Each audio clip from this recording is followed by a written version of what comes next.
officially starting our session of Pakistan Affairs and Current Affairs. मैं आप लोगों को बता दूंगी पाकिस्तान अफेयर्स और करंट अफेयर्स मैं और शज़ैद आप लोगों को मिलके पढ़ाएंगे. मेरा मोस्टली फोकस पाकिस्तान अफेयर्स में रहेगा क्योंकि मैंने इंडो पाक हिस्ट्री बहुत डिटेल में पढ़ी हुई है और मैंने यूनिवर्सिटी ऑफ मैसाचुसेट्स यूएसए से गवर्नेंस और कंपैरेटिव पब्लिक उसके अंदर भी जो है वो मैं एक्सचेंज स्टूडेंट हूँ तो मैंने वहां से भी इसको पढ़ा हुआ है. सो मेरा क्रिटिकल एनालिसिस और जो चीजों को मिक्सअप करने का जो एक वो है वो मतलब काफी उस सेंस में माना जाता है कि अच्छा है. Obviously I am you be the जज ऑफ माय टीचिंग स्किल्स, मैं उसके ऊपर बिल्कुल फ्लॉन्ट नहीं करूंगी. Before starting the Pakistan affairs and current affairs module with you all, मैं कुछ प्री रेक्विजिट्स अपनी क्लास के बता देना चाहती हूँ आप सब लोगों को. पहला तो ये कि you are free to ask anything. Adeem sir जो है ना, sorry guys for the interruption, Adeem मेरी सर और मैम मरियम से बात हुई थी. Sir actually out of station है, वो शायद ट्यूसडे या वेडनेसडे को आ जाएंगे, तो उसके अंदर फिर इंशाल्लाह ताला आपका स्केड्यूल मैम मरियम के साथ डिस्कस होके आपको वो मिल जाएगा. So don't worry about that, वो इंशाल्लाह ताला वी आर ऑन इट. अच्छा जी, बिकॉज यू आर द, आप सिर्फ एक स्टूडेंट हो तो यू नो आपके लिए थोड़ा सा हमें अलग से जो है वो मैम मरियम को टाइम निकालना पड़ेगा. खैर जी, about the prerequisites of my वो ये हैं कि पहली बात तो ये कि you are free to ask anything which you want.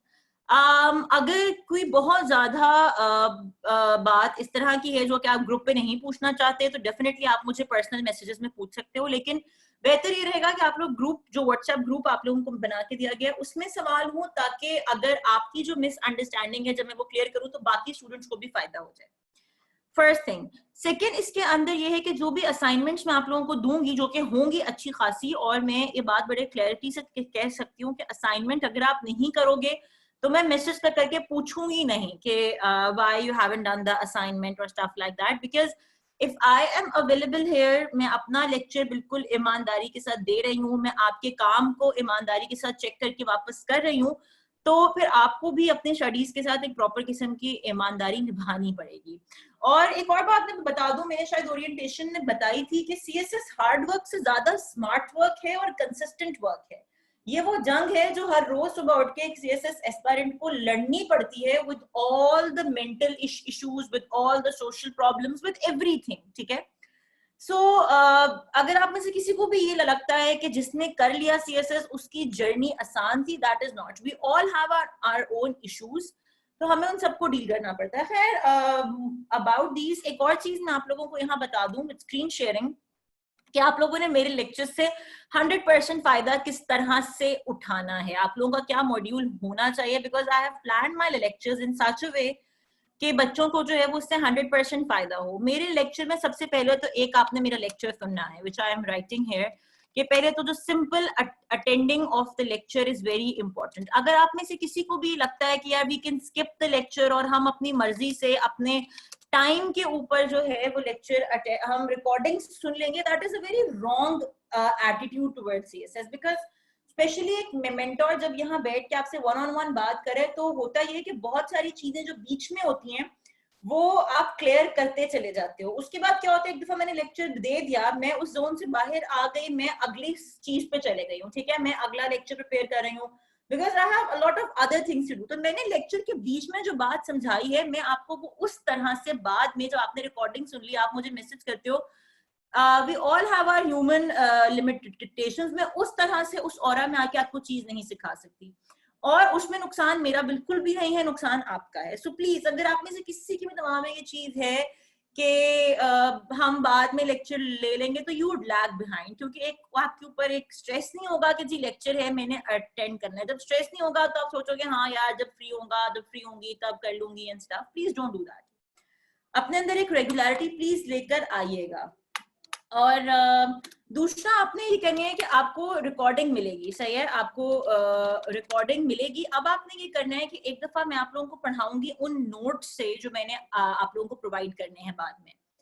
जब मैंने आप लोगों को नोट्स खोल के एक एक चीज बता दी कि ऐसे पढ़ना है, ऐसे पढ़ना है, मैंने पूरा टॉपिक एक्सप्लेन कर दिया, इसके बाद जब लेक्चर खत्म हो जाएगा 15-20 मिनट बाद आपको उसकी रिकॉर्डिंग मिल जाएगी.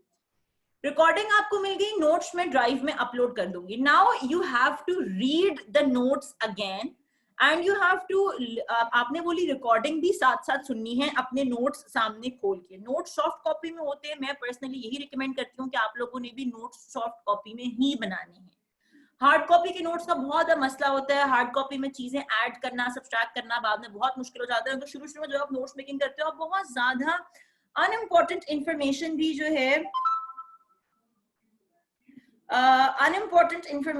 जो है वो आप उसमें डालते हो. सही है. सो बेसिकली ये चीज आप प्लीज सब लोग इस मेथड को अगर फॉलो करेंगे तो आई डेफिनेटली थिंक आप लोगों को बहुत फायदा होगा. सेकेंड रीड आपकी उस टॉपिक के उसी दिन हो जानी चाहिए. टू बी ऑनेस्ट, आप लोग सब लोग 2021 के लिए एम कर रहे हो, आप लोगों के पास बहुत ज्यादा टाइम नहीं है. ये मैं आपको बड़ा ही क्लियरली बता दूं कि आप लोगों के पास बहुत ज्यादा टाइम नहीं है. If any one of you is in the dilemma कि जी 2018 की जो फर्स्ट पोजीशन होल्डर थी उसने जी 2 महीने पढ़ के सीएसएस कर लिया, दिस इज नॉट ट्रू. सही है.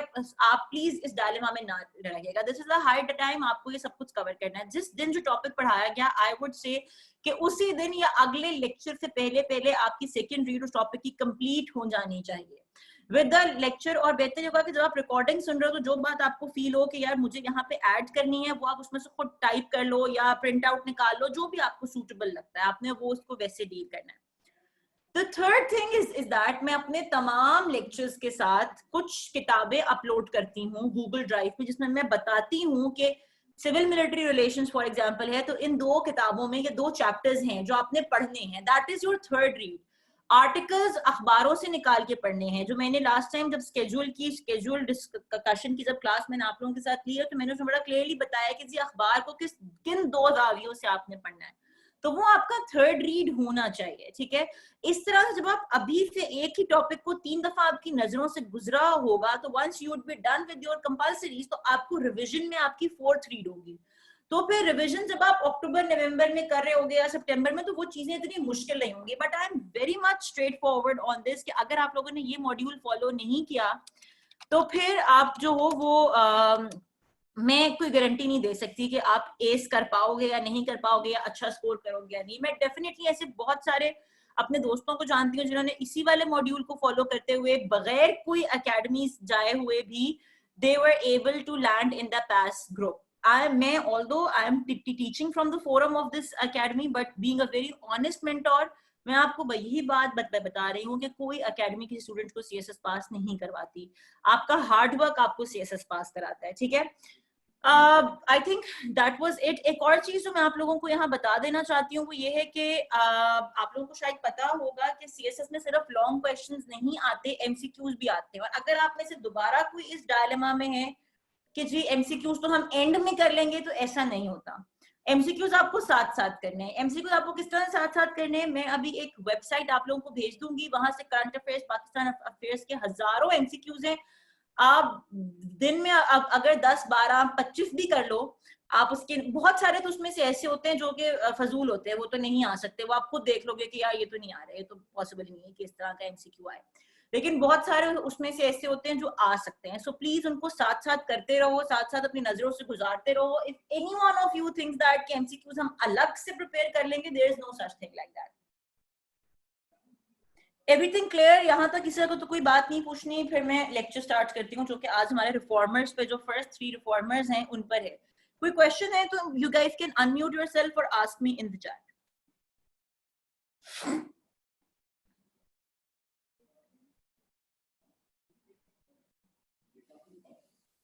No question? चलें जी. ओके. सो टुडे आज हमारा जो लेक्चर है वो है रिफॉर्मर्स के ऊपर. ठीक है. ये नजर आ रही है स्क्रीन आप लोगों को? शेयर हो रही है? कोई मुझे चैट में बता दे प्लीज.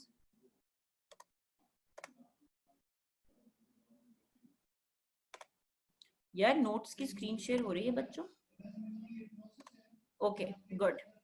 अच्छा, तो टॉकिंग अबाउट, अगर आप लोगों ने अपना सिलेबस देखा हो, अच्छा ये जो रिफॉर्मर्स है ना, ये मैं आप लोगों का टाइम बचाने के लिए आप लोगों को इन रिफॉर्मर्स के बारे में 2-3 बड़ी खसूसी बातें बता दूं. पहली बात तो ये है कि अगर रिफॉर्मर पे सवाल पाकिस्तान अफेयर्स में आए तो प्लीज जरूर अटेम्प्ट कीजिएगा। उसका रीजन ये होता है कि बड़ा ही दो टोक सा इसका जवाब होता है, कोई यहाँ वहां की बात नहीं करनी होती, डिफाइंड किस्म की हेडिंग्स होती हैं। इस सवाल में स्टैंड आउट किस तरह से करना है वो मैं आपको भी बता दूंगी कि इसमें 16 नंबर किस तरह से लेने हैं। प्लीज अगर इन तीनों रिफॉर्मर्स में से किसी पर भी सवाल आए, 2020 में आया था, आई थिंक शेख अहमद सिरहिंदी पे आया था, तो प्लीज ये बात दिमाग में रख के जाइएगा कि पाकिस्तान अफेयर्स में अगर रिफॉर्मर पे सवाल आया तो हमने करना जरूर है। अच्छा चलिए जी, let's move towards the first reformer जो हैं हमारे पास, शेख अहमद सिरहिंदी। देखिए जी, ये चीज है बड़ी एवरीवन जिन्होंने आगे जाके अगर पॉलिटिकल साइंस भी रखनी है, तो जो भी फिलोसोफर्स होते हैं, जो भी इंसान होता है, जो भी every one of us is a product of our own circumstances. हर इंसान का जो वे ऑफ या वे ऑफ भी नहीं, जो भी वो प्रीच कर रहा होता है, जो भी चीज, दैट इज वो उसकी इर्द गिर्द जो उसके हालात जिंदगी होते हैं वो उससे जो है वो मुनहसर होता है। सो बेसिकली जब भी आपने रिफॉर्मर्स पे बात करनी है, आपका ये पता होना आपको बहुत ज्यादा जरूरी है रिफॉर्मर्स पे बात करते हुए। There are 3 reformers, Sheikh Ahmad Sirhindi, Shah Waliullah and Syed Ahmad Shahid. इन तीनों का एरा डिफरेंट था और इन तीनों के एरा में मुसलमानों के सर्कमस्टांसेस डिफरेंट थे। साउथ एशियन मुस्लिम्स के जो सर्कमस्टांसेस थे वो इन तीनों के अंदर मुख्तलिफ थे। उन तीनों, ऑल्दो इस्लाम थ्रेट में था, इन तमाम की वजह से Muslim community in the sub continent was in threat in circumstances में, लेकिन उनको थ्रेट्स जो हैं वो मुख्तलिफ वेज से थे। कहीं उनका ईमान थ्रेट में था, कहीं उनको सियासी मुश्किलात थी, कहीं कुछ था, कहीं कुछ था। सो बेसिकली एक चीज जो आप लोगों को पता होनी चाहिए वो ये है कि whenever there is a question on the reformers, ये बात थोड़ी सी हमेशा अपने अपने सवाल में डिस्कस करनी है कि what needed to be reformed, ठीक है ना। आज मुसलमानों को जो मुश्किलात का सामना है, आप you talk about South Asia और you talk about the world, वो और है, सही है, लेकिन जो उस जमाने में थे वो और थे। सो अगर हम शेख अहमद सिरहिंदी की बात करें, 1564 से लेके 1624 तक ये इनका टाइम पीरियड है, एरा, इनकी जो जिंदगी का टाइम पीरियड है वो ये है। तो अगर आप में से किसी को भी इंडो पाक हिस्ट्री उस वक्त 14 सेंचुरी हम कहते हैं ना इस वाले टाइम को, 14-15 सेंचुरी का याद हो, तो मुगल सल्तनत जो है वो नई नई दिल्ली सल्तनत को शिकस्त देकर फर्स्ट बैटल ऑफ पानीपत के बाद जो है वो मुगलिया दौर बरे सगीर पाको हिंद में शुरू हुआ था। फिर 1506 आई थिंक वो टाइम था जब बरे सगीर पाको हिंद में जो है वो मुगल सल्तनत जो है वो आई थी, मुगल सल्तनत इस्टेब्लिश हुई थी, दैट वाज 1506। उस टाइम के अंदर, उसके बाद अगर आप थोड़ी सी आप लोगों को हिस्ट्री पता हो तो Babur lived for only 6 years। Babur lived for 6 years। Babur के बाद उसका बेटा आता है हुमायूं। हुमायूं के बाद एकदम से मुगल सल्तनत का जवाल एकदम से आता है। वो जवाल आता है जी, शेर शाह सूरी जो है वो अटैक करता है, वो हुमायूं को शिकस्त देता है और कुछ अरसे के लिए मुगल सल्तनत के बीच में शेर शाह सूरी जो है वो अपना एक एम्पायर डेवलप करने की कोशिश करता है। लेकिन उसके फौरन बाद ही हुमायूं जो है वो उस चीज से निकलता है। अकबर उसके बाद आता है और जी मुगल सल्तनत वापस अपने एक क्या कहते हैं, एक अरूज की तरफ जाना शुरू हो जाती है। सो बेसिकली ये जो शेख अहमद सिरहिंदी का एरा है, ये वो वाला वक्त है जब ये सब कुछ हो रहा था। और जब ये सब कुछ हो रहा था तो जो इक्तदार में सबसे बड़ा बादशाह उस वक्त आने वाला था या जो आया था, that was Akbar, Akbar the great, ठीक है ना। ठीक, तो ये तो एक इसका थोड़ा सा कॉन्टेक्स्ट हो गया। अब अकबर से मुसलमानों को क्या खतरा था? ऑल्दो अकबर जो है वो इनिशियली ही वाज अ स्टॉन्च मुस्लिम। अगर आप में से कोई इंडो पाक हिस्ट्री पढ़ेगा तो अकबर के रिलीजियस एवोल्यूशन जो है उसके 3 एरा हैं, ठीक है। पहला ये था कि जी अकबर was one emperor जो कि बहुत ज्यादा इस्लाम के हक में था। उसने शेरशाह सूरी को भी जो है वो पीछे किया और वो वापस आया कि जी हमें बड़े सगीर पाको हिंद में मुगलिया खानदान का और इस्लाम का नाम मैंने ऊंचा करने, और ये वो he was quite an extremist था अकबर।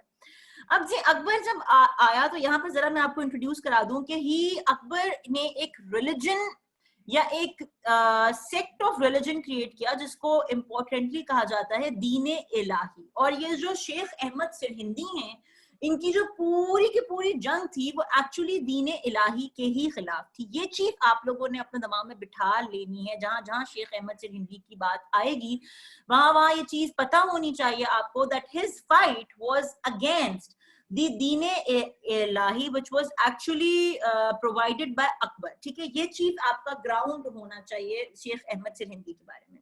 अब दीने इलाही क्या है और उसके सिचुएशंस क्या थी, हम उस तरफ आते हैं। एक्चुअली हुआ ये कि soon after coming into power Akbar was a staunch Muslim believer. सही है, वो बड़ा एक स्ट्रॉन्ग इस्लाम का जो था ना वो था। लेकिन हुआ उसके साथ वही जो आजकल हमारे माशरे में जो है, जो चीज बहुत ज्यादा प्रेवलेंट है, वो क्या है कि जी उसने एक होली श्राइन टाइप एक प्लेस बनाई जहां पे उसने कहा कि जी मुख्तलिफ मुस्लिम उलमा, ये बात याद रखिएगा, मुस्लिम उलमा आएंगे और न्यू मसलों पे या मुसलमानों के मसाइल के ऊपर बहस व मुबाहिसा होगा वहां पे। ठीक है, उसने एक healthy religious educational place create की।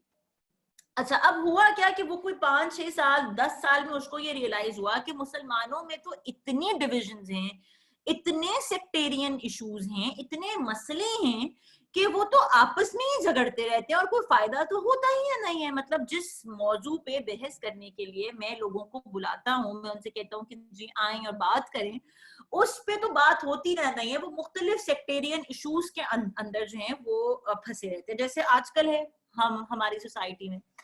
तो अकबर जो है वो आहिस्ता आहिस्ता इस्लाम से दूर होना शुरू हो गया और उसका एक सेकंड एरा स्टार्ट हुआ। सेकंड एरा के अंदर उसने उसी वाले होली प्लेस के ऊपर मुख्तलिफ रिलीजन्स, जिसमें हिंदुइज्म था, क्रिश्चियनिटी थी, ज़ोरास्ट्रियन उस टाइम एक रिलीजन था, उनको उसके मुख्तलिफ बड़े बड़े प्रीचर्स को बुलवा के उनके साथ बहस मुबाहिसा शुरू किया। जब उनके साथ बहस मुबाहिसा शुरू हुआ तो उस तमाम डिस्कशन डायलॉग से जो है वो एक नई चीज का आगाज हुआ जिसको कहा जाता है दीने इलाही।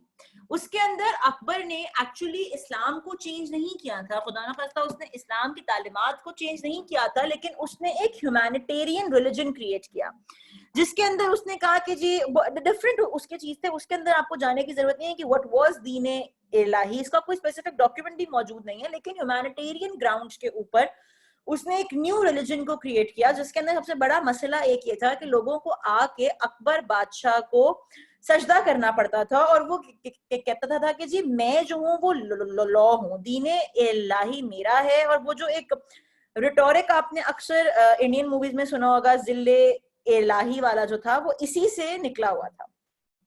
तो जो अकबर को सजदा करना होता था और वो सब, उसकी वजह से एक और एरा स्टार्ट हुआ, दीने इलाही का जो एरा था, उसमें जो यंग जनरेशन आना शुरू हुई वो इस्लाम से अपरेंटली जो सो कॉल्ड उस वक्त का इस्लाम था उससे दूर होना शुरू हुई और आहिस्ता आहिस्ता जितने भी ये बाकी मजाहिब हैं उनके अंदर इनकलकेट इंटरमिंगल होना शुरू हो गई। बहुत ज्यादा सारी हिंदू रसूमात मुसलमानों ने अपना ली, पारसियों ने चीजें जो है वो जो लाइंस डिफाइन थी रिलीजन्स के बीच में वो खत्म होना शुरू हो गई। इसी तरह से अकबर बादशाह ने हिंदू घरानों में शादी भी की।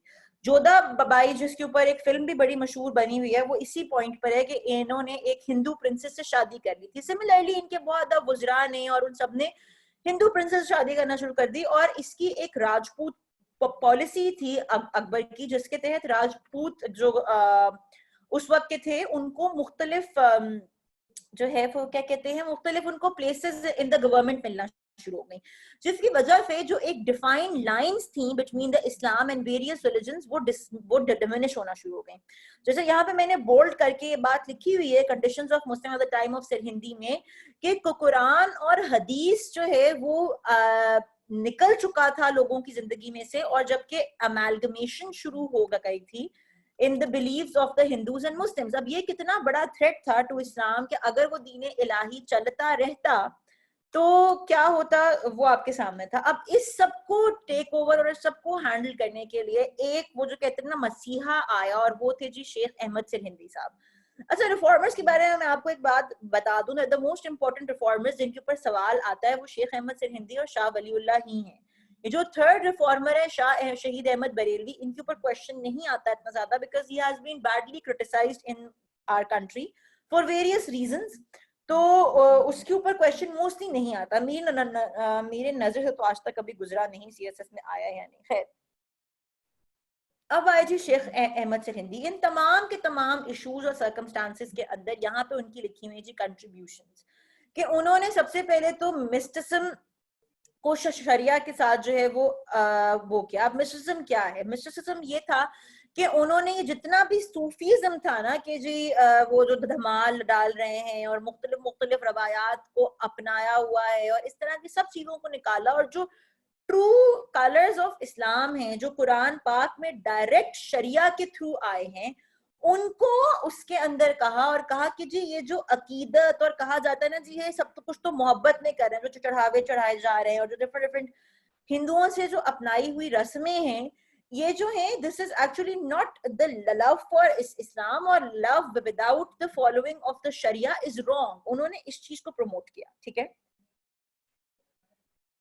साथ में मैं आप लोगों को यहाँ पे एक बात बता दूं कि यहाँ पे मैंने ना कुछ चीजें लिखी होती हैं अपने नोट्स में इटैलिक में, और साथ में आगे मैंने रेफरेंस दिया होता है। ये आप लोगों ने लाजमी याद करने हैं। ये वो रेफरेंसेस हैं जिनके थ्रू, जो मैंने आप लोगों को सिखाया था कि आपने इंटरनेशनल ऑथर्स, मैंने ओरिएंटेशन में और सिलेबस में दोनों में ये बात की है कि इंटरनेशनल ऑथर को जब आप अपने आंसर में कोट करके आते हो, आई एम नॉट सेइंग कि आपने ये वाला जो है ये पूरा का पूरा एज इट इज आपने लिखकर आना है, क्योंकि मुझे पता है वहां पे आपको याद भी नहीं रहेगा कि जी क्या इसके वर्ड्स हैं, but you should know these in किताबों के नाम और इन ऑथर्स के नाम आपको जरूर पता होने चाहिए, और ये पता होना चाहिए sort of in your own words कि उसने कहा क्या था। इन योर ओन वर्ड्स भी आप इस चीज को लिखोगे और आप आगे लिखोगे कि जी in concise history of modern India में बारबरा मेटकाफ ने ये कहा है, तो आपका आंसर स्टैंड आउट करेगा। बहुत ज्यादा सारे लोग जो हैं वो, बल्कि मोस्ट ऑफ द जो लोग हैं वो रेफरेंसिंग नहीं करते, और जो करते हैं तो फिर वो आजकल जो हमारे सलाह है कि जी फॉरेन ग्रेजुएट्स जो हैं वो तो सीएसएस पता नहीं एस कर लेते हैं, तो वो इसी तरह से होता है, जितना आप गुड़ डालोगे उतनी चीज मीठी बनती है। खैर, moving forward with Jahangir and Sirhindi. Akbar बादशाह ने जितना ज्यादा दीने इलाही को प्रमोट किया और उसके बाद जितना ज्यादा इस्लाम को नुकसान हुआ, तो अकबर के बाद आया उसका बेटा जहांगीर। जहांगीर जो था वो अकबर से काफी मुख्तलिफ था। वो एक स्टॉन्च ऑर्थोडॉक्स मुस्लिम था, जिसकी वजह से उसने सरहिंदी को इवेंचुअली सपोर्ट करना शुरू कर दिया, लेकिन शुरू में वो उसको सपोर्ट नहीं करता था, बिकॉज शेख अहमद सरहिंदी कुछ जो चल रहे थे अकबर के, जो फिर मैंने आप लोगों को जिले इलाही वाला कॉन्सेप्ट बताया कि जी आपने बादशाह को सजदा करना है या बादशाह के सामने झुकना है, तो वो वाला जो एक रिचुअल था वो जहांगीर के भी उसमें चल रहा था।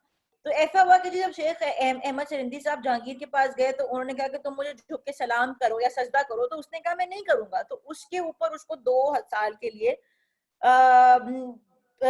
इस वाले फोर्ट में, ग्वालियर के फोर्ट में जो है वो जेल में डाला था।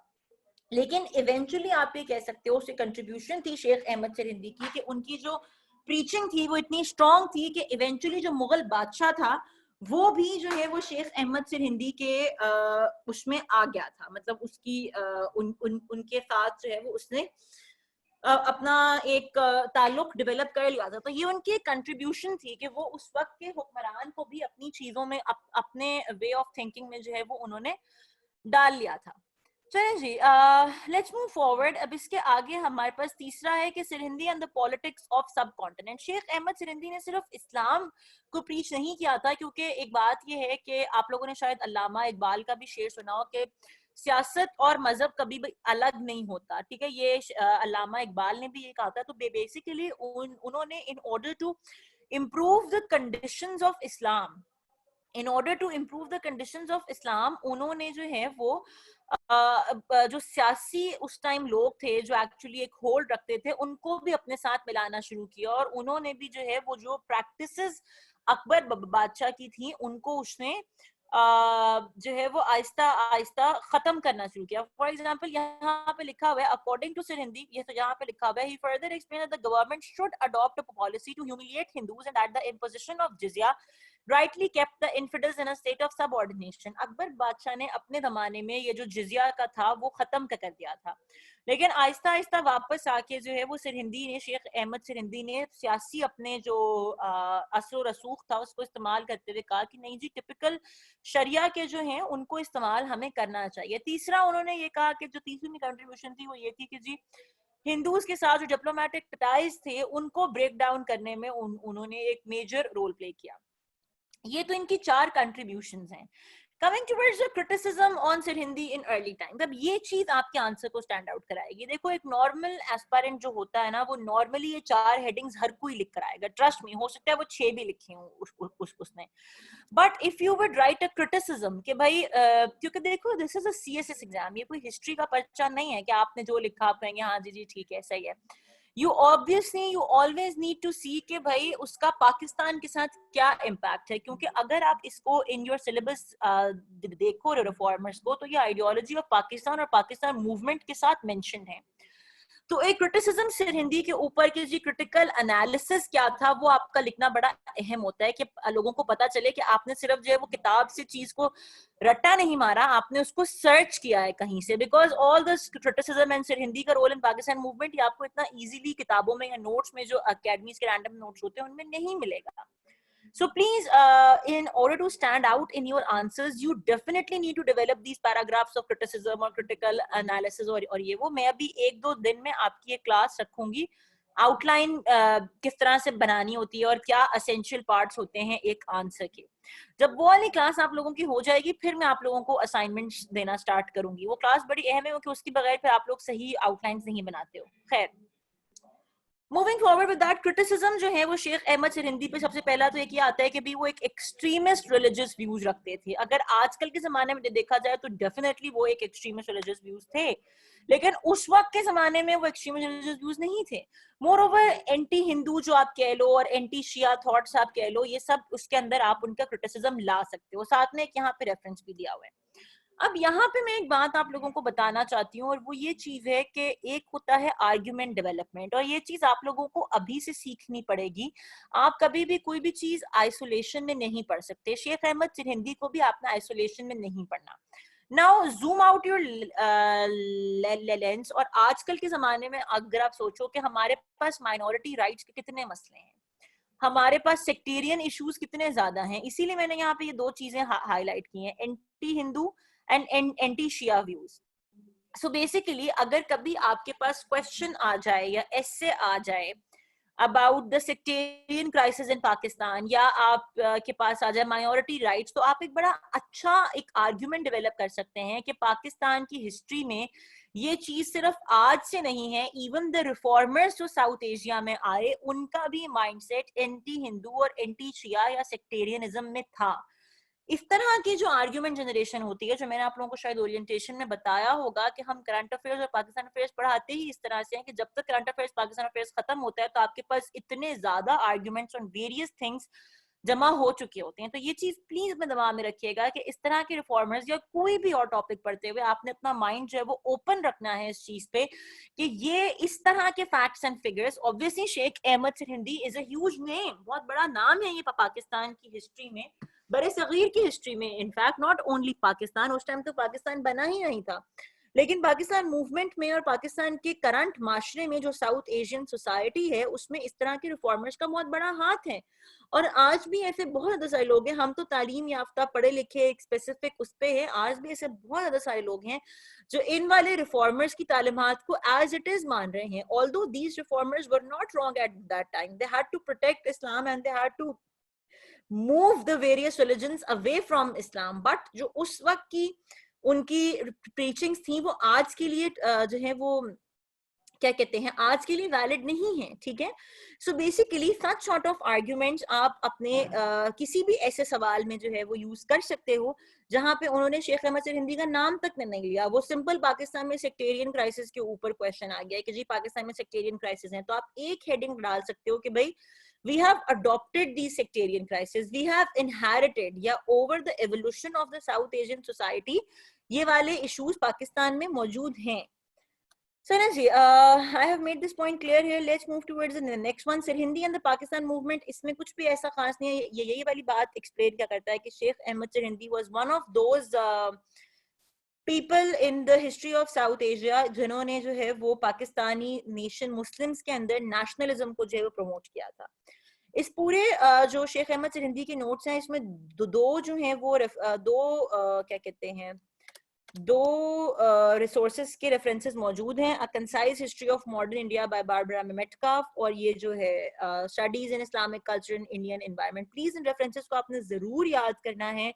There is no such thing कि आप इसको ऐसे ही मतलब अगर आप सिर्फ बगैर रेफरेंसिंग के लिख कर आओगे तो आपको उतने अच्छे मार्क्स नहीं मिलेंगे जितने अच्छे मार्क्स हैं वो आपको वैसे मिलेंगे. मोर ओवर शेख अहमद सिरहिंदी को कहीं और मजीद पढ़ने की आप लोगों को कहीं से जरूरत नहीं है because that would be this extra time आप लोगों का लगेगा. That was all about Sheikh Ahmad Sirhindi. Before we switch to Shah Waliullah, किसी का कोई क्वेश्चन है इस चीज के बारे में, कोई भी बात समझ में ना आई हो, आर्ग्यूमेंट जनरेशन के ऊपर, रेफरेंसिंग के ऊपर, anything like that, please ask.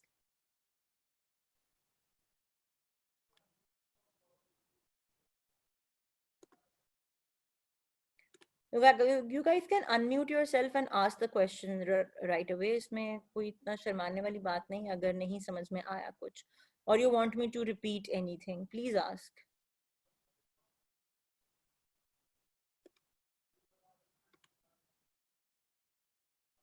आ गया सब समझ में?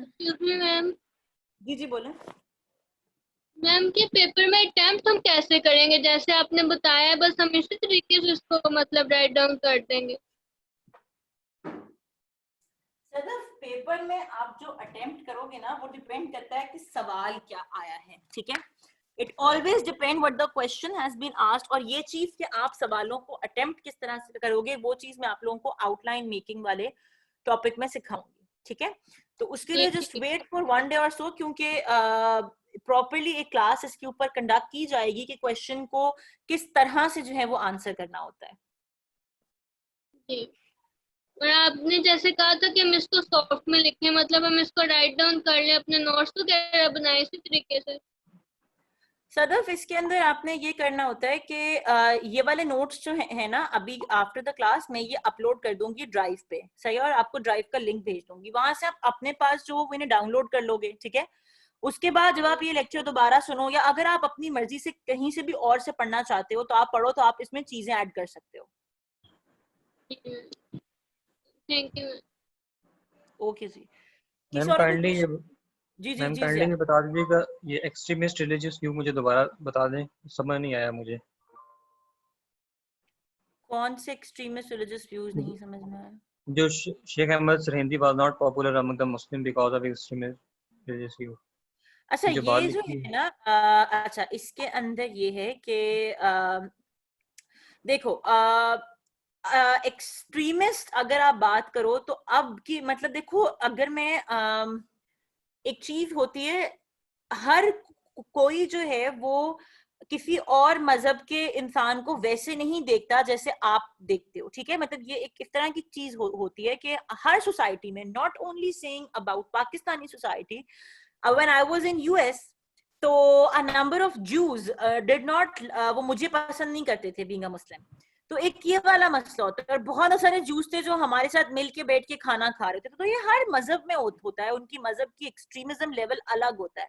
सो शेख अहमद सिरहिंदी जो हैं, he was accused of having the extremist religious views. सही है, तो इसके बाद ये होता है कि when you have the extremist religious views, तो the thing which comes in there कि जो लिबरल मुस्लिम्स हैं, या for example if I am here, I am a very liberal person. So मैं भी शेख अहमद सिरहिंदी, जो मेरी कम्युनिटी और जो हमारी कम्युनिटी के लोग हैं, वो इन रिफॉर्मर्स को इस तरह से नहीं देखते. वो कहते हैं जी they inculcated the extremist views in the society of Pakistan. जो कि देखो, पाकिस्तान एक प्रोडक्ट है of all what happened in the era of South Asia for so long.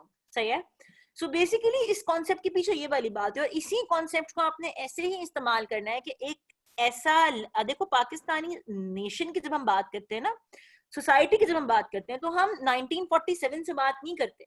हम बात करते हैं 706 से, या पता नहीं जो भी 700 था, जब मोहम्मद बिन कासिम आए थे, उस वक्त से जो एवोल्यूशंस हुई हैं, तो उन एवोल्यूशंस में मुसलमानों के अंदर एंटी मुस्लिम, एंटी हिंदुइज्म बहुत ज्यादा है।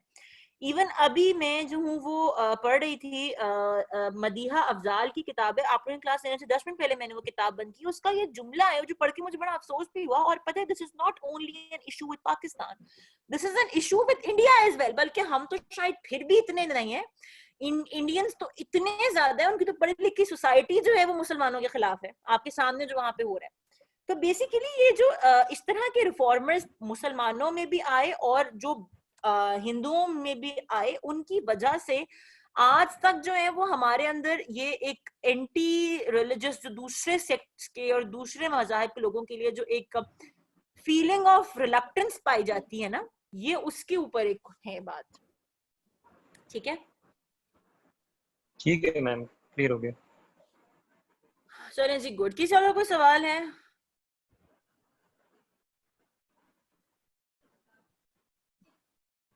कोई और सवाल नहीं है?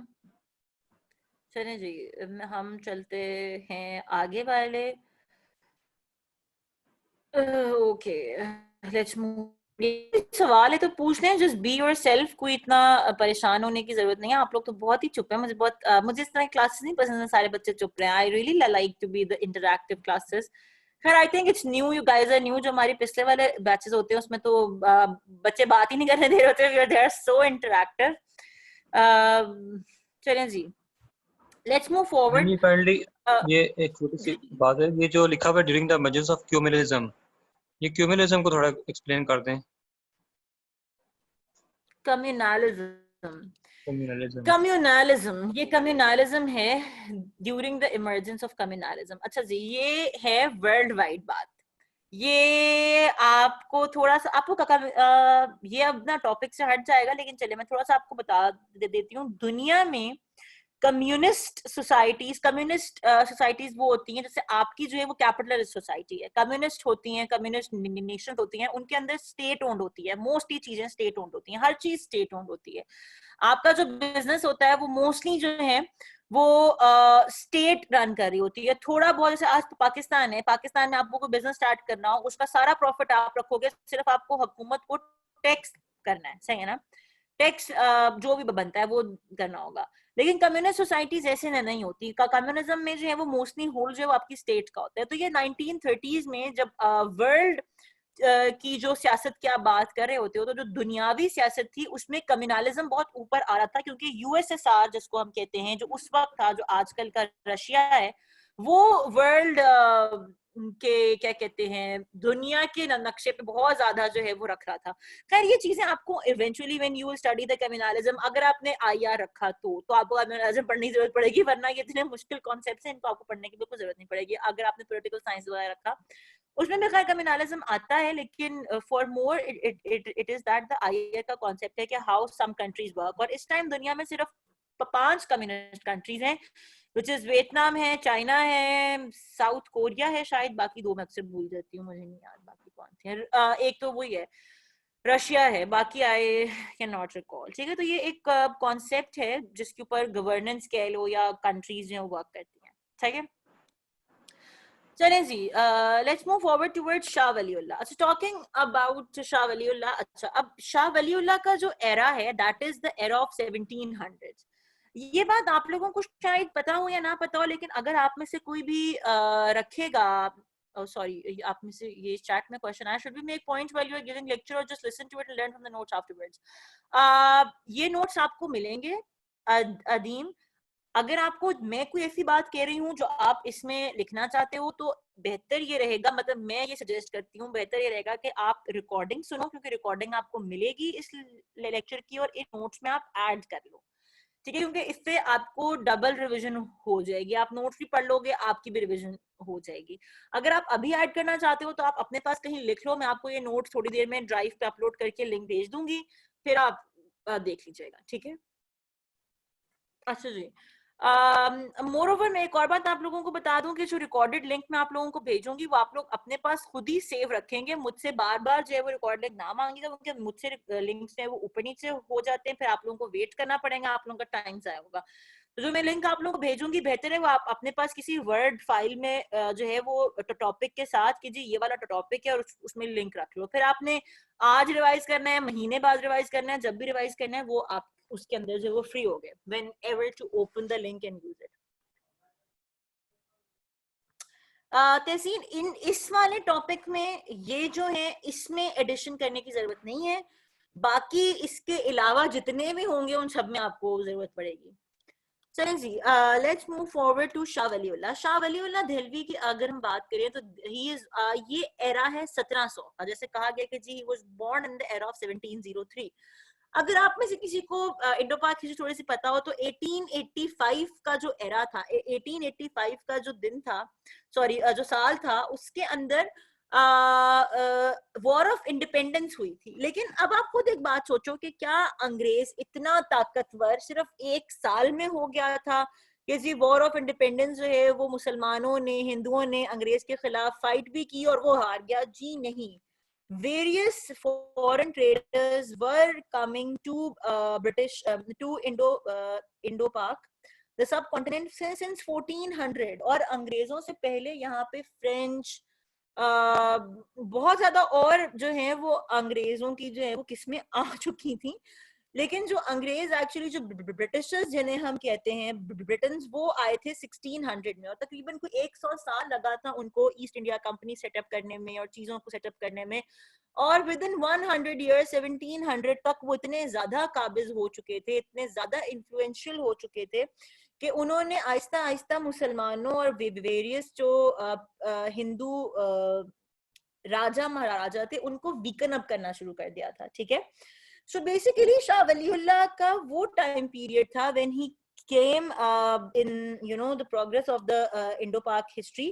तो ये वो एरा था जिसमें मुगल सल्तनत अपना जितना भी जो असर रसूख था और जितना भी कुछ था वो मोस्टली रिड्यूस हो चुका था, और अब अंग्रेज जो है वो एक सोवरेन डिजोर बन चुके थे, एक सॉर्ट ऑफ सोवरेन डिजोर बन चुके थे। ये कॉन्सेप्ट होता है सोवरेन डिजोर, सोवरेन डिफैक्टो का।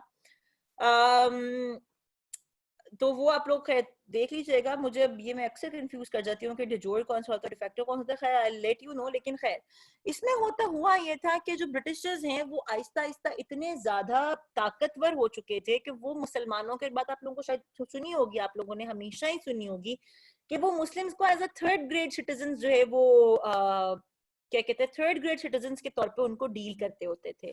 सो बेसिकली ये वो एरा था। इस टाइम जो है वो खतरा इस्लाम को नहीं था, इस टाइम खतरा था मुसलमानों को।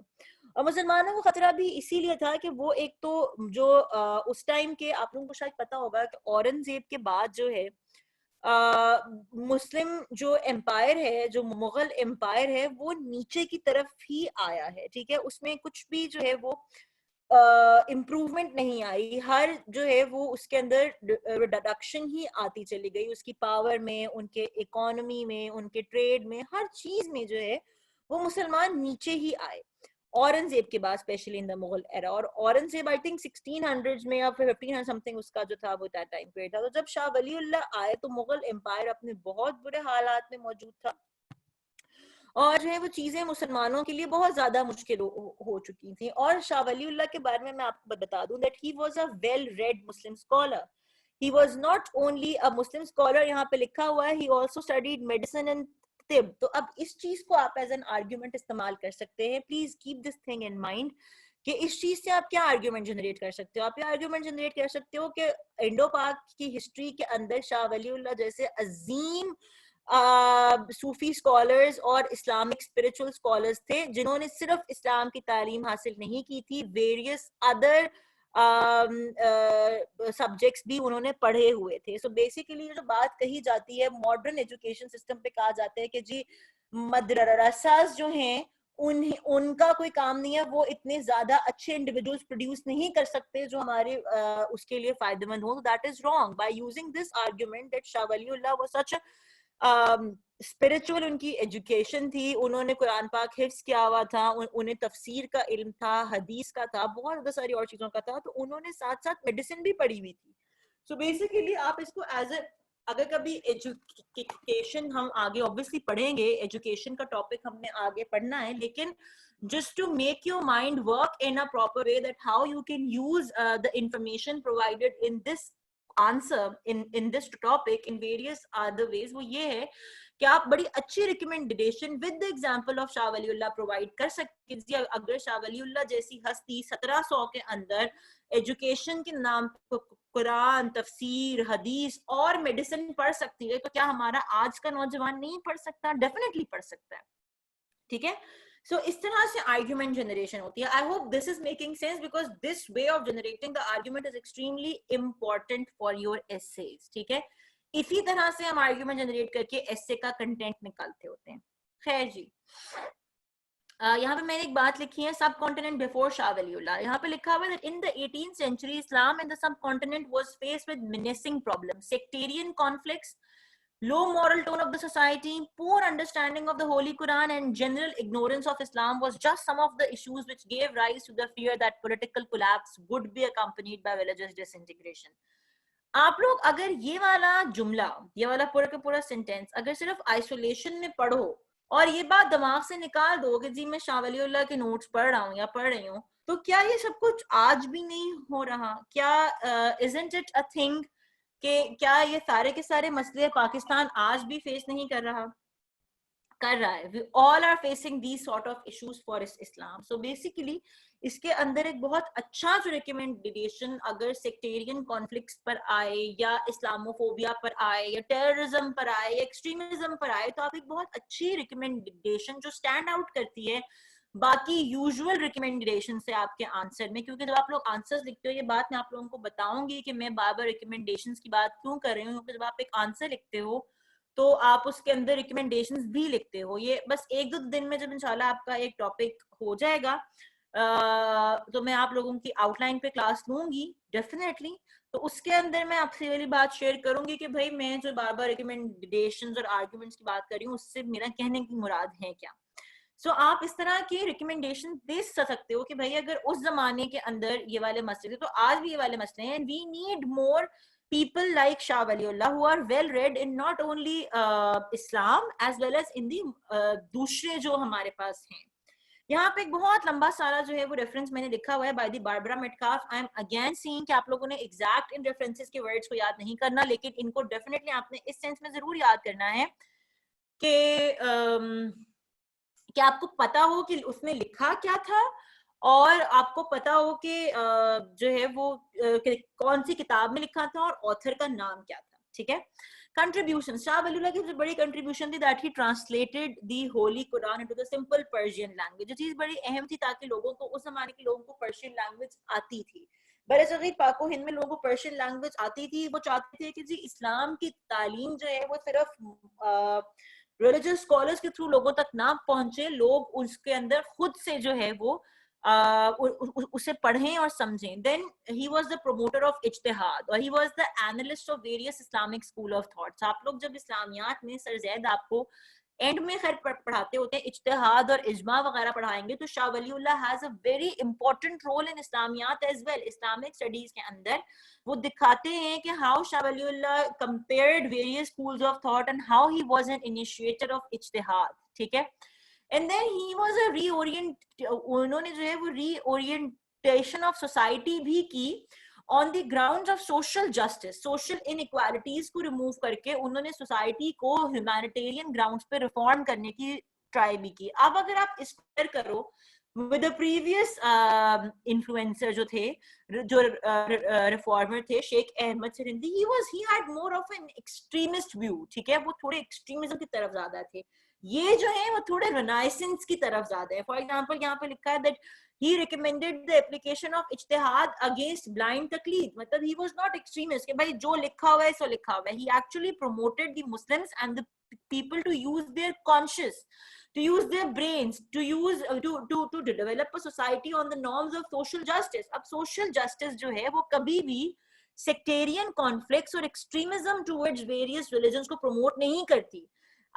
इस्लाम के अंदर हमेशा ही मजहब से पहले इंसानियत का रिश्ता है, ठीक है। इंसानियत का ताल्लुक है। नबी पाक सल्लल्लाहु अलैहि वसल्लम ने हमेशा ही नॉन मुस्लिम्स के साथ एक बहुत अच्छा रवैया रखा है। और वो क्यों रखा है? इसीलिए कि Islam is actually a religion based on the norms and grounds of social justice. तो ये आप कह सकते हो कि शाह वलीउल्लाह के ऊपर कोई criticism in the modern world नहीं पाया जाता।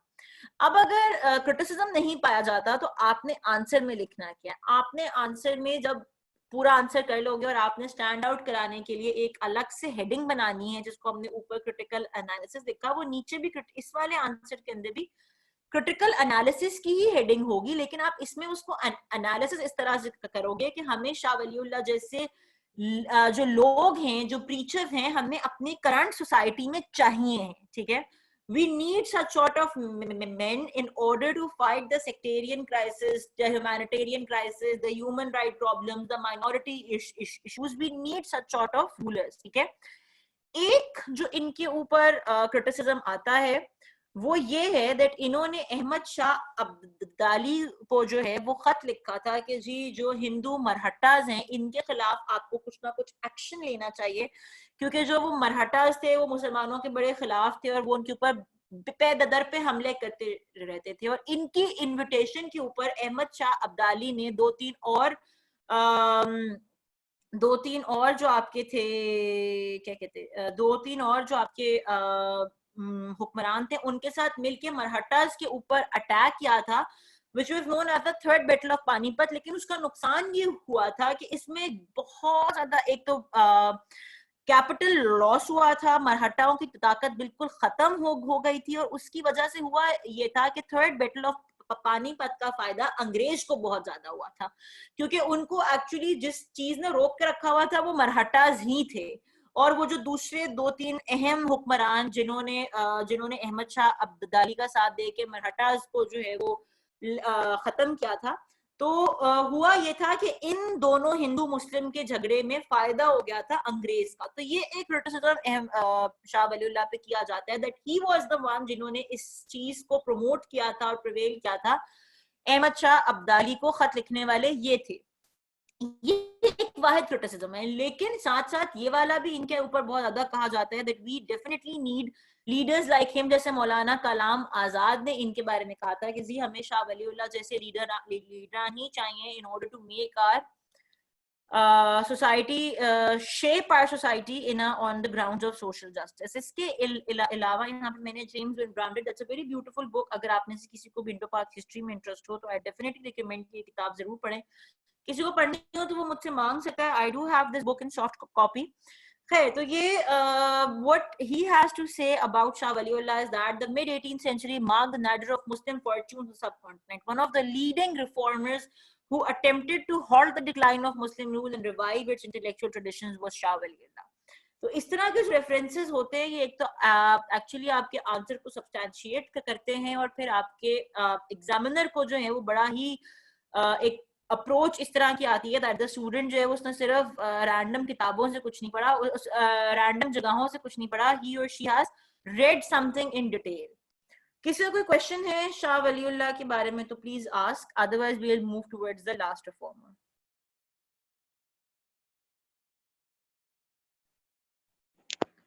मैम ये लास्ट वाला जो पॉइंट है ये दोबारा बता दें, the mid 18th century marked the nadir of Muslim fortunes वाला। ये कोई पॉइंट नहीं है, ये सिर्फ एक रेफरेंस है कि जो तारीफ शाह वलीउल्लाह की करी हुई है वो सिर्फ उसने एक चीज में, इट्स जस्ट अ रेफरेंस। मैंने यहाँ पे लिखा हुआ है ना कि ये a brief history of James and torrent, ये वही वाली बात है जो मैंने ऊपर की है that Muslims were very fortunate कि उनको एक ऐसा रिफॉर्मर उस वक्त मिला जो उनकी सोशल अपलिफ्टिंग और उनके बीच में जो सेक्टेरियन क्राइसिस और जो बड़े बड़े मसले थे एक्सट्रीमिज्म के और इस तरह के, उनको दूर करने आया था। So please this is not a thing, ये जस्ट रेफरेंस है जो कि मैंने आपसे कहा है कि आपने याद करना है और आपने इस वाली किताब के नाम और इसके ऑथर के नाम के साथ आपने अपने आंसर लिखना है, ठीक है? दिस इज नॉट, ये कोई अलग से पॉइंट नहीं है, ठीक है? ठीक है मैम। और किसी का कोई सवाल है?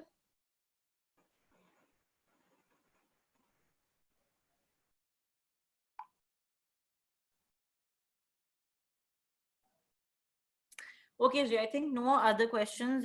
Let's move forward. अच्छा, ये जो दो क्लासेस हैं ये जो क्या कहते हैं, दो ये जो रिफॉर्मर्स हैं, इनके ऊपर बहुत ज्यादा सवाल आता है, क्योंकि एक्चुअली इन्हीं की जो रिफॉर्मिंग है वो ज्यादा मैटर करती है, उसी के एक लॉन्ग टर्म इम्पैक्ट है। जो लास्ट वाला रिफॉर्मर है, इनके ऊपर कभी कोई सवाल नहीं आया, लेकिन क्योंकि हमने कुछ छोड़ना नहीं है, हमने करना सब कुछ है, and it's a very small, it's a very small इनका नोट्स हैं।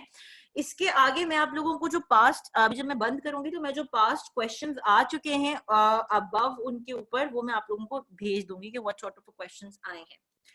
चलें जी, so let's move toward the Syed Ahmad Shaheed. इनके बारे में concise history of modern India में बाबरा मेटकाफ लिखती हैं, For many Muslims, a reform of Islamic practice with the closer adherence to the precepts of Quran and Hadith and the purging of such saint worship from Sufism was coupled with the aim of restoring an ordered political and social life. कहने का मकसद ये है कि बहुत सारे मुसलमानों के लिए जो रिफॉर्मिंग थी उसका मकसद यही था कि हदीस और कुरान को जो है वो पॉलिटिकल और सोशल लाइफ के साथ जोड़ा जाए, ठीक है। जो हमेशा से ही तमाम के तमाम रिफॉर्मर्स का एक एम यही रहा है कि इस्लाम को और सियासत को, इस्लाम को और गवर्नेंस को एक कर दिया जाए। तमाम मुस्लिम स्कॉलर्स का एक ही एजेंडा हमेशा से रहा है कि दीन और जो मजहब है और जो हुकूमत है या जो स्टेट है वो अलग नहीं होनी चाहिए, डिफरेंट नहीं होनी चाहिए, शरिया लॉ प्रमोट करना होता है। दिस इज जस्ट एक रेफरेंस है।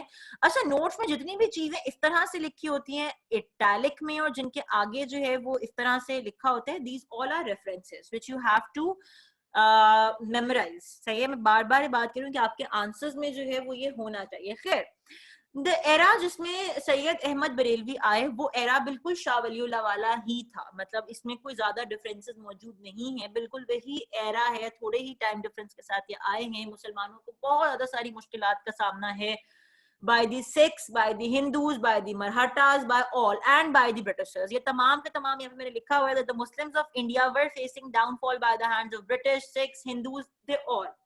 अच्छा, ज्यादा मसला मुसलमानों के साथ इसीलिए भी था कि मुसलमान जो हैं they were not well read and they were not modern. ये जो हिंदू वगैरह थे थोड़े से मॉडर्न थे, ये ट्रेडर्स थे, ये थोड़े ज्यादा जो है वो एनलाइटेंड थे, क्योंकि ये हमेशा से ही जो हिंदूज थे ये हमेशा से ही गुलामी कर रहे थे, पहले मुसलमानों की कर रहे थे, बाद में इन्होंने अंग्रेजी करना शुरू कर दी। तो सबसे ज्यादा बड़ा जो मसला आया था वो इनके साथ, वो मुसलमानों के साथ आया था, क्योंकि मुसलमानों से एक्चुअली जो है वो हुकूमत आहिस्ता आहिस्ता छीनी जा रही थी, और जो अंग्रेज भी ज्यादा मजालिम उठाते थे वो मुसलमानों पर उठाते थे, क्योंकि मुसलमान रिटेलिएट भी ज्यादा करते थे as compare to the others, ठीक है। तो इनकी कोई ज्यादा कंट्रीब्यूशंस नहीं है, सिर्फ इनकी कंट्रीब्यूशंस ये है कि ही कंटिन्यूस इनकी एक फाइट थी against the Sikhs of Punjab, और जो बाकी पंजाब की साइड पे, नॉर्थ वेस्टर्न फ्रंटियर प्रोविंस की साइड पे, और पेशावर की साइड पे। और अगर आप में से कभी कोई बालाकोट जाए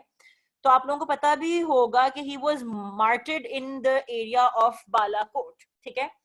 खैर जी, इनके साथ जो एक क्रिटिसिज्म पाकिस्तान, खैर अभी फिर हम बात कर लें कि ये he was the initiator of the jihadi movement, Mujahideen movement against the Sikhs, और तहरीक मोहम्मदिया की एक मूवमेंट थी जिसके साथ ये अटैच थे, और अमीरुल मोमिनीन इनका एक खिताब था, जो बाद में वंस मैं आप लोगों को सिविल मिलिट्री रिलेशंस पढ़ाऊंगी तो मैं आप लोगों को बताऊंगी कि आपके दो मिलिट्री डिक्टेटर्स ऐसे थे जिन्होंने अपने आप को अमीरुल मोमिनीन कहलवाया है बाद में, और वो क्यों कहलवाया है वो इसी ग्राउंड के पीछे कहलवाया है। खैर, मूविंग फॉरवर्ड, एक चीज जो बहुत ज्यादा यहाँ पे हाईलाइट करने वाली है, और इसीलिए शायद ये क्वेश्चन कभी आया भी नहीं है सीएसएस में, वो ये है कि he was typically against the additions and innovations in Islam। जो एक सेक्ट होता है बरेलवी सेक्ट, ये आप लोगों ने अक्सर सुना होगा कि एक सेक्ट है बरेलवी सेक्ट जो थोड़ी बहुत एडिशंस जिनके बारे में कहा जाता है। I am just being unbiased, मैं किसी भी सेक्ट के हक में या खिलाफ बात नहीं कर रही, I am just explaining a fact here कि उनको इस बात पे अक्यूज किया जाता है या उनके बारे में कहा जाता है that they have made certain additions in Islam, जैसे मुख्तलिफ श्राइन्स पे जाना, चादरें चढ़ाना, मुख्तलिफ इवेंट्स को करना, और ये बात समझ के करना, देखिए मुख्तलिफ इवेंट्स को करना गलत नहीं है, श्राइन्स पे जाके चादरें चढ़ाना भी गलत नहीं है, लेकिन उस चीज को ये समझना कि ये इस्लाम का हिस्सा है, वो चीज जो है वो कहा जाता है कि जी उस चीज पे उनको जो है वो एक्यूज किया जाता है। तो एक्चुअली इसके अंदर जो क्रिटिसिज्म है वो क्रिटिसिज्म ये है कि वो सेक्ट जो है वो इन्होंने स्टार्ट नहीं किया था। ये एक किताब है, ये मैंने पढ़ी थी सॉर्ट ऑफ, मैंने इसका रिव्यू पढ़ा था और उसके बारे में उसमें ये लिखा है, ये बड़ा अहम एक चीज है और इसके बारे में लिखा है कि जो ये सेक्ट है, जो इस्लामिक सेक्ट जो है, जो बड़े सगीर पाक को हिंद के अंदर जो है वो परवान चढ़ा इन द 1700 सेंचुरी, जो कि मोस्टली हिंदू रिलीजन से जो है वो करीब है, लाइक मोस्टली ये उनकी रवायतों में होता है, बहुत ज्यादा हिंदू रवायतें जो है वो इस सेक्ट में अपनाई गई। तो ये अल्ताफ कादिर की एक किताब है जो इन्होंने स्पेशली सैयद अहमद बरेलवी पे लिखी है और उन्होंने ये बात क्लेम की है that there is absolutely no relation between Sayyid Ahmad Barelvi and Ahmad Raza Khan Barelvi, the Indian Muslim founder of the Barelvi movement. ये जो बरेलवी मूवमेंट है, इसको अंदर वही जो बरेलवी सेक्ट की आप बात कर लो और ये वो है। So basically just because the confusion जो इनके नाम के आगे जो नाम एक सेम है, तो इस कंफ्यूजन से ये बात कभी कभी मानी जाती है कि जी शायद Syed Ahmad Barelvi was the one who actually initiated this different sect Barelvi movement, ठीक है। अदरवाइज ऐसा कुछ नहीं था, he only started a few movement और इनकी जो शहादत है वो हुई थी बाला कोट में हुई थी, सिखों के खिलाफ किसी फाइट में ही गॉट मार्टिन। और बस ये इनका है, इनके ऊपर कोई ज्यादा कंट्रीब्यूशंस इनकी नहीं है except of a few movements and all. Moreover इनके ऊपर कभी क्वेश्चन भी नहीं आया and I don't really expect कि इनके ऊपर सवाल कभी आएगा भी, because of all these controversies. Controversial सवाल जो है वो एफपीएससी पता नहीं आते नहीं आते। ऑल्दो ये दो रेफरेंसेस मैंने यहाँ पे लिखे हुए हैं, एक concise history of modern India से है, एक ब्रीफ हिस्ट्री बाय जेम्स विद। अच्छा जी, in the end I have written, ये एक शेर मैंने लिखा है, अल्लामा इकबाल का बहुत मशहूर शेर है, कहारी हो, गफ्फारी हो, कुद्दूसी हो, जुबरूत, ये चार अनासिर हो तो बनता है मुसलमान। सच सॉर्ट ऑफ शेर जो है, जो एक पर्सनालिटी के ऊपर, किसी स्पेसिफिक पर्सनालिटी के ऊपर नहीं है, लेकिन किसी ना किसी एक ऐसी पर्सनालिटी के ऊपर है who is loved by everyone, such personality. तो इस तरह का शेर आप रिफॉर्मर के अंदर एक लिख सकते हो विद द नेम ऑफ अल्लामा इकबाल के, और यू कैन से दैट आप इस तरह से लिख सकते हो कि इन द वर्ड्स ऑफ अल्लामा इकबाल, जो who is the poet of east, such personalities can be explained in such words। और इसके नीचे अगर आप चाहो तो आप इंग्लिश में इसका ट्रांसलेशन भी लिख सकते हो। इस तरह की एडिशन से आपका आंसर बहुत स्टैंड आउट करेगा। और ये एक ही शेर आप तीनों रिफॉर्मर्स के लिए याद कर सकते हो, क्योंकि ऑब्वियसली आपको क्वेश्चन सिर्फ एक ही रिफॉर्मर पर आएगा, तीनों पर तो नहीं आ सकता। ठीक है, that was it about the reformers. आज हमने 3 रिफॉर्मर्स कर लिए हैं। मैं थोड़ी देर के अंदर जो हूँ वो गूगल ड्राइव पे ये वाली फाइल भी अपलोड कर दूंगी, आप लोगों को रिकॉर्डेड लिंक भी भेज दूंगी। जो क्वेश्चंस आज तक शेख अहमद से हिंदी पे और शाह वलीउल्लाह पे आए हैं वो भी भेज दूंगी। जो आपकी फर्स्ट असाइनमेंट होगी वो डेफिनेटली रिफॉर्मर्स पे ही होगी, लेकिन जब तक हम लोग आउटलाइन वाला लेक्चर कवर नहीं कर लेते तब तक नहीं होगी। और वो इंशाल्लाह ताला विद इन अ डे और सो, या मैं या सर जैद दोनों में से कोई ना कोई कंडक्ट कर लेगा। किसी के कोई क्वेश्चंस हैं अबाउट एनीथिंग एल्स तो आप मुझसे पूछ लें। किसी भी किस्म का कोई सवाल है तो प्लीज आस्क, या कोई भी बात अगर आप करना चाहते हैं तो प्लीज। मैम क्या एग्जामिनर ये क्वेश्चन पूछ सकता है वो तीनों या 2 रिफॉर्मर्स को इकट्ठे पूछ रहे कि इनका डिफरेंस आप कैसे देख रहे हैं? नहीं पूछ सकता, ये कभी इस तरह से पूछा भी नहीं है, क्योंकि दोनों जो हैं वो उनका एरा डिफरेंट है और उनकी फाइट डिफरेंट है, और दोनों ने ही जो है वो इट्स नॉट अ फिलोसफी, ये फिलोसोफर्स के साथ होता है। ये जो अगर आप पॉलिटिकल साइंस रखोगे ना, तो पॉलिटिकल साइंस में जो फिलोसोफर्स हैं उनमें ये वाला सवाल आता है कि हॉब्स और लॉक्स और रूसो के डिफरेंसेस कर दें, प्लाटो या एरिस्टोटल के डिफरेंसेस कर दें, वो इस तरह से आ जाता है क्योंकि उन्होंने एक ही चीज पे काम किया होता है। सही ना, दोनों की फॉर एग्जांपल जस्टिस की थ्योरी है तो इसका डिफरेंस बता दें। देखो डिफरेंस हमेशा सिमिलर चीज के जो सेम चीज होती है ना, फॉर एग्जांपल अब आप लोग सारे के सारे स्टूडेंट्स हो, मैं आप दो के बीच में डिफरेंस तो बता सकती हूँ, लेकिन आप में और मेरे में तो डिफरेंस नहीं बताया जा सकता ना। मेरा टाइम पीरियड डिफरेंट, मैंने डिफरेंट पढ़ा, हर चीज डिफरेंट। तो 2 डॉक्टर्स के बीच में तो डिफरेंसेस निकाले जा सकते हैं, लेकिन एक इंजीनियर और डॉक्टर के बीच में डिफरेंस नहीं निकाला जा सकता। जब पहले वाले रिफॉर्मर की फाइट अगेंस्ट रिलीजन का एक सेक्ट है और दूसरे वाले की फाइट अगेंस्ट हिंदूज और सिख्स है, तो क्या डिफरेंस निकालोगे आप? हर चीज डिफरेंट है फिर तो, इस तरह से सवाल नहीं आ सकता। और कोई क्वेश्चन किसी का?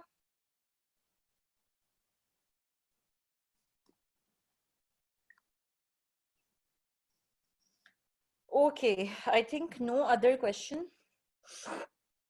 ठीक है guys, सदफ आपका कोई question है? You have unmuted yourself. Ma'am बस वो नोट्स बनाने का ही है कि नोट्स कैसे हम बनाएंगे और कैसे हम पेपर में अटेम्प्ट करेंगे, जब आप बताएंगे चलें समझ आ जाएगी, क्योंकि इसी का ही यार ज्यादा नोट्स, कंफ्यूजन हो रहा है। इन्हीं नोट्स ये जो है ना सदफ, जो यही वाले नोट्स हैं जो मैं आपको दूंगी, जो आप ड्राइव से डाउनलोड करोगे, इन्हीं के अंदर आपने चीजें ऐड करनी है। इन वालों में तो ऐड करने की जरूरत नहीं, इनको तो आप एज इट इज तैयार कर लो।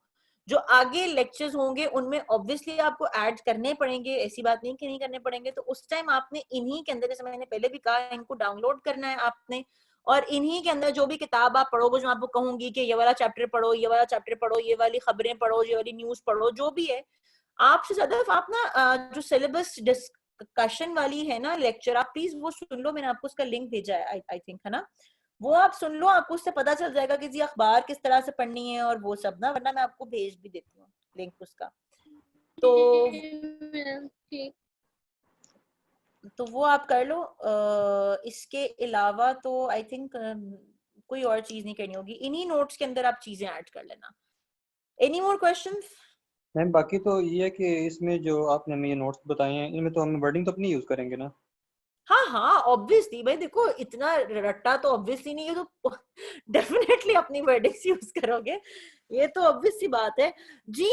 अदीमा आप लिख सकते हो पाकिस्तान अफेयर्स में, तो स्पेशली आप उर्दू का शेर लिख सकते हो, बस इंग्लिश एसे में आप उर्दू का शेर नहीं लिख सकते।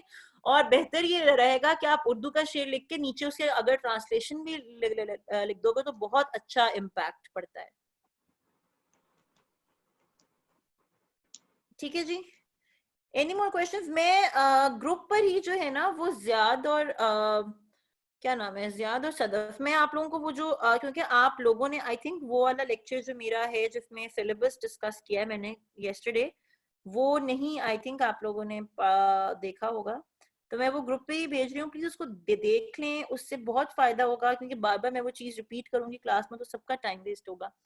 चलिए जी, I think no other questions. और आप लोग प्लीज, जो मैंने आप लोगों को कल जो लोग प्रेजेंट थे क्लास में जिन्हें मैंने वोकैबुलरी के बारे में कहा है, प्लीज वोकैबुलरी आप लोगों ने रोज के रोज करनी है, उसके ऊपर कोई कॉम्प्रोमाइज नहीं होना चाहिए। अपने सामने कहीं लिख के लगा लें प्लीज, किसी नोटिस बोर्ड पे किसी पे, के वोकैबुलरी मैंने रोज करनी है और जिस तरह से मैंने कहा है प्लीज वैसे करनी है, ठीक है?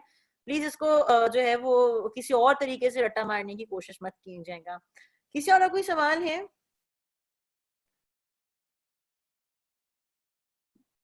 आई थिंक और कोई क्वेश्चन नहीं है।